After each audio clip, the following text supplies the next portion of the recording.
Unit 5 Trains မီးရထားများ 5A Reading ဖတ်ရှုခြင်းစွမ်းရည် Pre-reading ကြိုတင်ဖတ်ရှုမေးမြန်းစီလိုတဲ့မေးခွန်းများ 1. Have you ever traveled by train? If yes, where did you go? သင်ရထားနဲ့ခရီးသွားဘူးပါသလား ဟုတ်တယ်ဆိုရင်ဘယ်ကိုသွားခဲ့ပါသလဲ 2. What do you think trains in the old days were powered by? မီးရထားများကိုတီထွင်စဦးကာလတွေကဘာစွမ်းအင်နဲ့မောင်းနှင်တယ်လို့သင်ထင်ပါသလဲ Do you think a train can travel as fast as a bullet? မီးရထားတစ်စီးဟာကြည်စံလောက်မြန်အောင်ခရီးနှင်နိုင်မယ်လို့သင်ထင်ပါသလား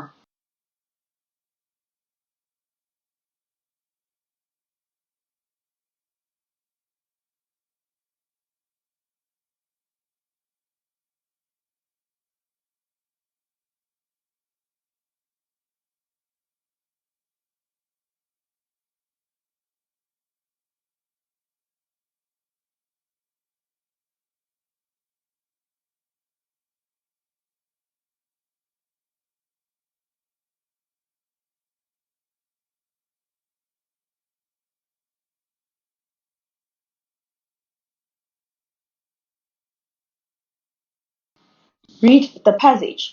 စာပိုက်ကိုဖတ်ပါ We use ကျွန်ုပ်တို့အသုံးပြုကြပါတယ် Many means of transport. သယ်ယူပို့ဆောင်ရေးနည်းလမ်းအမျိုးမျိုးကို such as ဥပမာ planes လေယာဉ်များနဲ့၎င်း ships သင်္ဘောများနဲ့၎င်း trains ရထားများနဲ့၎င်း cars ကားများနဲ့၎င်း etc. စသည်ဖြင့် The train မီးရထားဆိုတာကို which was invented တီထွင်ခဲ့ကြတဲ့ in the 19th century 19ရာစုနှစ်မှာ is still widely used today ဒီကနေ့ခေတ်တိုင်းသုံးစွဲနေဆဲဖြစ်ပါတယ် starting from its time of invention ၎င်းရဲ့တီထွင်မှုခေတ်ဦးချိန်ကစပြီး trains ရထားများကို can be categorized ခွဲခြားနိုင်ပါတယ် into 3 အမျိုးအစား3မျိုး surface trains မြေပြင်သွားရထားများ underground trains မြေအောက်ရထားများနဲ့ and sky trains မိုးပျံရထားများဆိုပြီးတော့ These trains အဲ့ဒီရထားတွေကို are powered မောင်းနှင်စွမ်းအားရစေတယ် by steam ရေနွေးငွေအားနဲ့၎င်း electricity လျှပ်စစ်ဓာတ်အားနဲ့၎င်း and diesel ဒီဇယ်လောင်စာဆီနဲ့၎င်း In the year 1804 တက္ကရာ1804ခုနှစ် in England အင်္ဂလန်နိုင်ငံမှာ Richard Trevithick ဆိုသူ an engineer and inventor အင်ဂျင်နီယာတီထွင်သူတစ်ဦးဟာ designed ဒီဇိုင်းဆွဲပုံထုတ်ခဲ့တယ် and developed ပြီးတော့ဖွံ့ဖြိုးတိုးတက်အောင်လည်းအားထုတ်ခဲ့တယ် The first steam locomotive ပထမဆုံးရေနွေးငွေအားသုံးမီးရထားစက်ခေါင်းကို the engine အဲ့ဒီ engine စက်ခေါင်းက that pulls the train ရထားကိုဆွဲပေးတာပါ to be used အသုံးပြုနိုင်ဖို့ to transport သယ်ယူပို့ဆောင်ရမှာ coal or minerals ကျောက်မီးသွေးသို့မဟုတ်တွင်းထွက်ဓာတ်သတ္တုတွေကို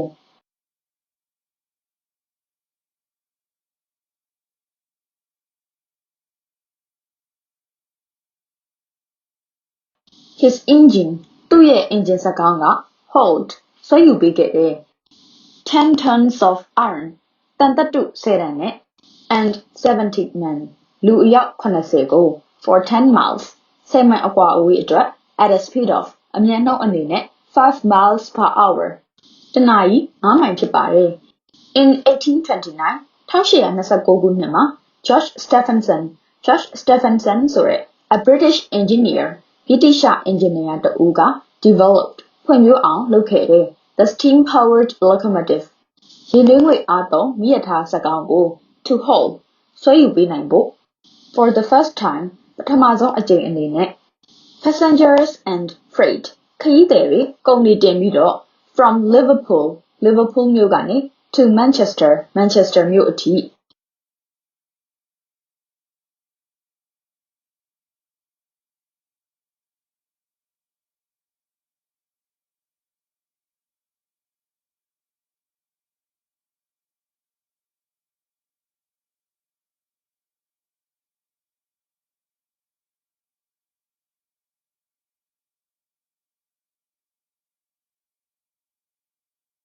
Steam locomotives ရေနွေးငွေအားသုံးစက်ခေါင်းများ or railway engines သို့မဟုတ်မီးရထားလမ်းပြေ engine စက်ခေါင်းများကို were used အသုံးပြုခဲ့ကြတာ until about 1940 1940 ခုနှစ်လောက်အထိဖြစ်ပါတယ် electric trains ဓာတ်ရထားတွေကို are powered ဓာတ်အားပေးမောင်းနှင်တာက by electricity လျှပ်စစ်ဓာတ်အားနဲ့ဖြစ်ပါတယ် from overhead lines ကောင်းကင်ဓာတ်အားလိုင်းကရယူတဲ့ a third rail တတိယတန်လန်းလို့ခေါ်ရမယ်အောက်ကတန်လန်းနဲ့နှစ်လန်းအပြင် or ဒါမှမဟုတ် onboard energy storage ရထားပေါ်ပါတဲ့လက်တူပစ္စည်းကရယူတဲ့ like a battery အိုးလိုမျိုး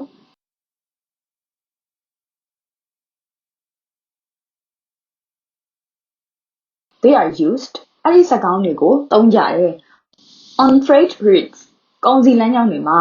or ဒါမှမဟုတ် in area ဒေသတွေမှာ with advanced rail networks ရထားလမ်းကွန်ရက်အဆင့်မြင့်မာတဲ့ and ပြီးတော့ they are ideal ဒီရထားကြီးတွေကစံပြဖြစ်လာတယ် for commuter စီးနှင်းလိုက်ပါသူခရီးသည်တွေအပေါ် rail service ရထားပို့ဆောင်ရေးဝန်ဆောင်မှုအတွက် with frequent stops မကြာခဏရပ်နားပေးခြင်းနဲ့လိုအပ်တဲ့ဘူရာမှာ the locomotive ရထားပို့ဆောင်ရေးအတွက် of the first known ပထမဆုံးထင်ရှားလာတဲ့ electric train လျှပ်စစ်ဓာတ်ရထားကို was built တည်ဆောက်ခဲ့ပါတယ် in 1837 1839ခုနှစ်မှာ by Robert Davidson ဆိုသူက of Aberdeen မြို့က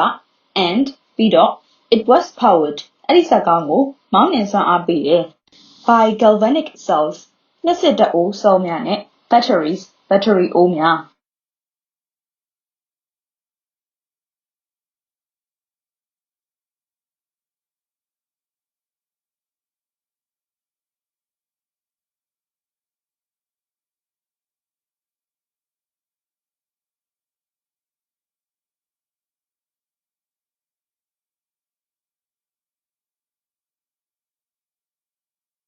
The chief disadvantage အဓိကအားနည်းချက်ကတော့ of an electric train လျှပ်စစ်ဓာတ်ရထားတစ်စီးရဲ့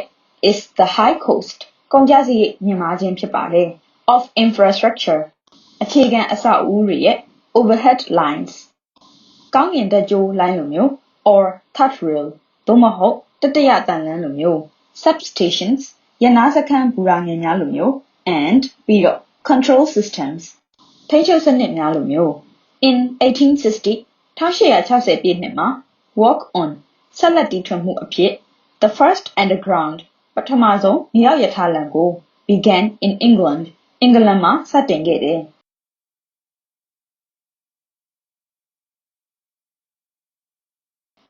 The London Underground လန်ဒန်မြေအောက်ရထားလမ်းကို was constructed တည်ဆောက်ခဲ့ပါတယ် as a response တုံ့ပြန်ဆောင်ရွက်မှုအဖြစ်နဲ့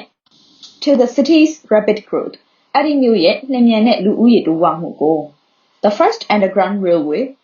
အဲ့ဒီပထမဆုံးမြေအောက်ရထားလမ်းကို on which carriages were pulled by steam engine ရေနွေးငွေအားသုံးစက်ကောင်းနဲ့တွဲဆိုင်တွေကိုပြေးဆွဲပေးမယ် was opened ဖွင့်လှစ်ခဲ့တဲ့ in 1863 1863ခုနှစ်မှာ steam engine trains ရေနွေးငွေအားနဲ့မောင်းတဲ့ရထားစက်ကောင်းများဟာ retainedဆက်ပြီးထိန်းထားခဲ့တယ် their importance သူတို့ရဲ့အရေးပါမှုကို in transportation သယ်ယူပို့ဆောင်ရေးမှာ until about 1896 1896ခုနှစ်တိုင်အောင် when electric powered locomotives were used လျှပ်စစ်ဓာတ်အားသုံးရထားများကိုအသုံးပြုလာတဲ့ for the subway မြေအောက်ရထားလမ်းအတွက်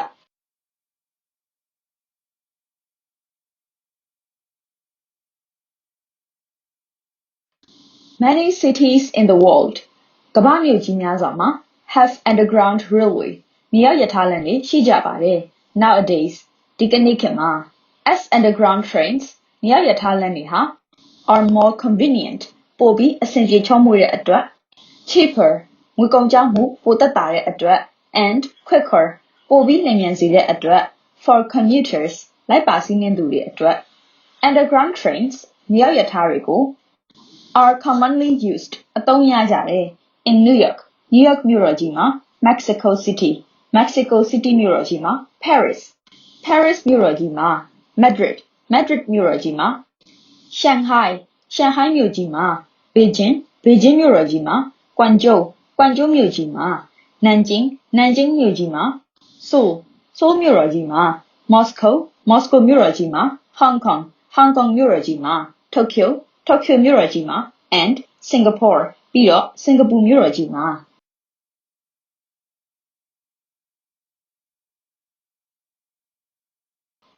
It was only in the 20th century 20ရာစုအတွင်းမှာပါပဲ that ဆိုတာဟာ surface trains မြေပြင်သွားရထားတွေကို with diesel electric locomotives diesel လျှပ်စစ်ဓာတ်စက်ခေါင်းတွေနဲ့ known popularly as diesels diesel ရထားများအဖြစ်လူကြိုက်များခဲ့တဲ့ came into use အသုံးပြုလာကြတယ်ဆိုတာဟာ these diesel trains အဲ့ဒီ diesel ရထားတွေက offered ခံစားပိုင်ခွင့်ပေးခဲ့တယ် greater flexibility ပိုပြီးကြီးကျယ်တဲ့အဆင်ပြေချောမွေ့မှုနဲ့ and performance ဆောင်ရွက်ပေးမှုတွေကို than steam trains ရေနွေးငွေအားသုံးမီးရထားတွေထက် as well as အဲ့ဒီလိုပဲ substantially တိတိတတ်တာ lower ပိုလျော့နည်းစေတယ် operating and maintenance costs မောင်းနှင်ထိန်းသိမ်းမှုစရိတ်တွေကို after the Second World War ဒုတိယကမ္ဘာစစ်ကြီးပြီးတဲ့နောက် turbine electric locomotives တာဘိုင်လျှပ်စစ်ဓာတ်အားသုံးရထားတွေကို were developed ဖွံ့ဖြိုးစေခဲ့တယ် but ဒါပေမဲ့ they were found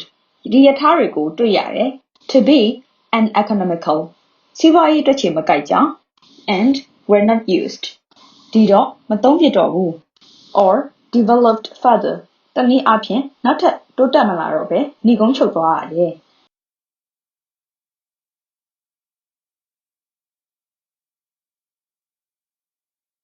Among the different types of train ရထားအမျိုးမျိုးရှိတဲ့က the sky train မိုးပျံရထားဟာ runs above the surface မြေမျက်နှာပြင်ရဲ့အထက်ကနေပြေးဆွဲတယ် It is fully automated ၎င်းကိုအလိုအလျောက်စနစ်အပြည့်အဝသုံးတယ် driverless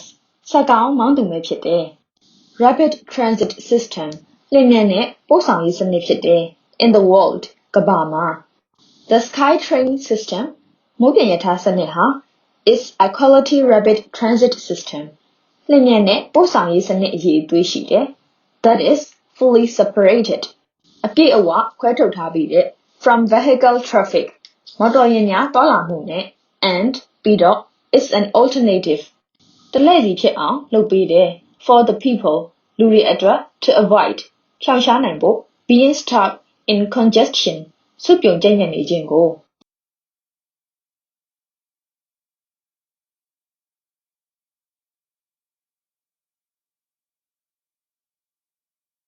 The light rapid transit SkyTrain ပေါ်ပါလျင်မြန်တဲ့ပို့ဆောင်ရေးမိုးပျံရထားကို was opened ဖွင့်လှစ်ခဲ့တယ် in January 1986 1986 January လမှာ in Vancouver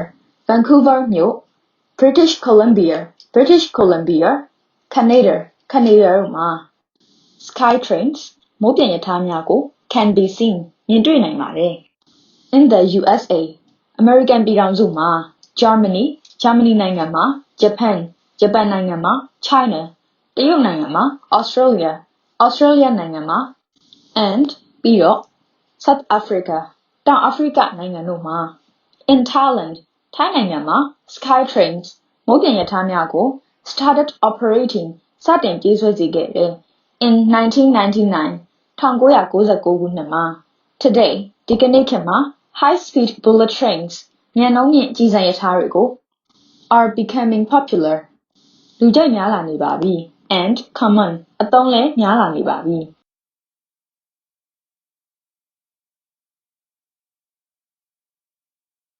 The first bullet train in Japan ဂျပန်နိုင်ငံကပထမဆုံးကြီးစံရထားကို traveled ခရီးနှင်စေခဲ့တယ် 130 miles per hour တနာရီမိုင်130နှုန်းနဲ့ today ဒီကနေ့ခေတ်မှာ the Hayabusa ဂျပန်လို Hayabusa Falcon bullet train သိမ်းငှက်လို့အမည်ရတဲ့ကြီးစံရထားဟာ can travel ခရီးနှင်နိုင်တယ်186 miles per hour တနာရီ186မိုင်နှုန်းနဲ့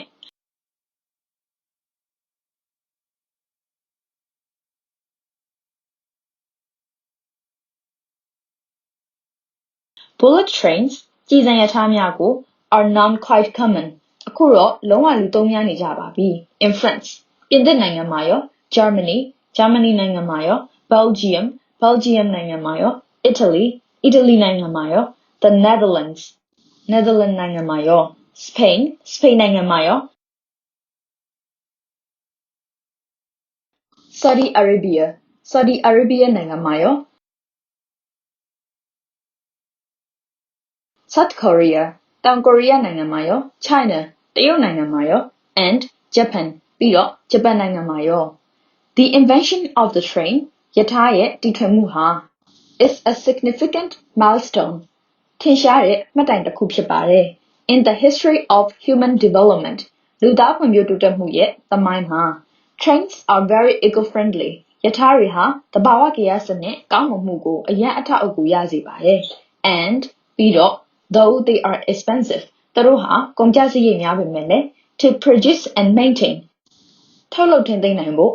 they are still an important system သူတို့ဟာအရေးပါတဲ့စနစ်တစ်ခုဖြစ်နေစေပါ of transport သယ်ယူပို့ဆောင်မှုရဲ့ in many countries of the world ကမ္ဘာနိုင်ငံများစွာမှာ